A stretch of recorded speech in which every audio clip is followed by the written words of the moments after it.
RRB JEE CBT 2 का exam बहुत पास है। अब क्या होगा? क्या मैं इस एग्जाम के लिए तैयार हूं? रिवीजन कैसे करूं? क्या इंपॉर्टेंट है? किसको पढ़ूं और किसको छोड़ दूं? इस तरह के विचार बहुत सारे स्टूडेंट के मन में आ रहा होगा और वो पैनिक फील कर रहे होंगे। और आपको पता होगा कि इस लास्ट समय में आप इतना कूल होकर कॉन्सेप्ट को यदि रिवाइज करते हैं, रिकॉल करते हैं, प्रैक्टिस करते हैं, तभी आपका सिलेक्शन होगा।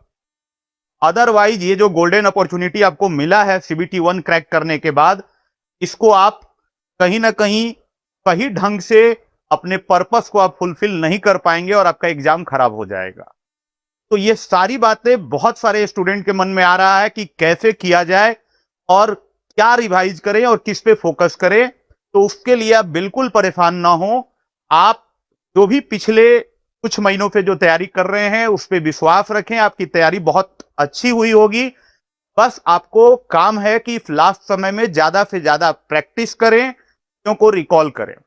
थोड़ा सा कॉन्फिडेंस बढ़ाने के लिए मैं आपको बोलूं कि जो प्रीवियस ईयर पेपर्स आए हैं, मैं मैकेनिकल के पॉइंट ऑफ व्यू से बात करूं तो प्रीवियस ईयर पेपर्स में यदि मैं वेटेज की बात करूं, जो कि आपके फर्स्ट शिफ्ट 22 अप्रैल को जो हुआ था और सेकेंड शिफ्ट जो कि 22 अप्रैल को ही था, जो बाद में चल के 4 जून को आपको पेपर हुआ था। तो इसमें जो पेपर का वेटेज देखा जाए तो फ्लूइड मैकेनिक्स से आपके लगभग 11 क्वेश्चन देखने को मिल रहे हैं, 10 से 11 क्वेश्चन अलग अलग शिफ्ट में।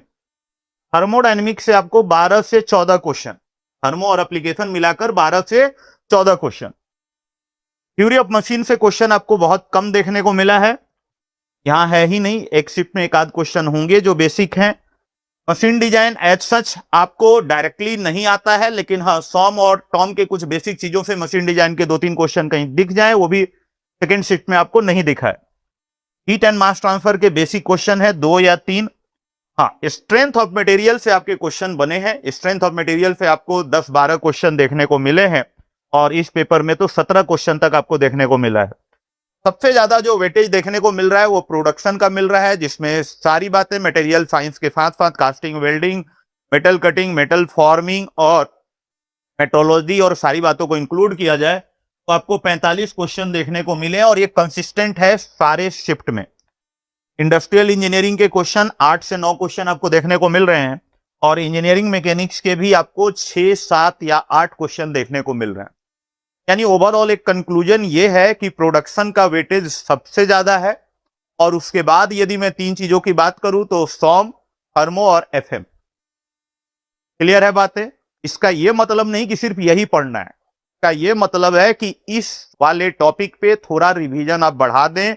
डेली बेसिस पे आधा घंटा 1 घंटा प्रोडक्शन के कॉन्सेप्ट को, कास्टिंग, जो भी चीजें आपने शॉर्ट नोट्स बनाया है उसको रिवाइज करते रहें। साथ के साथ टेस्ट दें और उस टेस्ट को एनालाइज करें।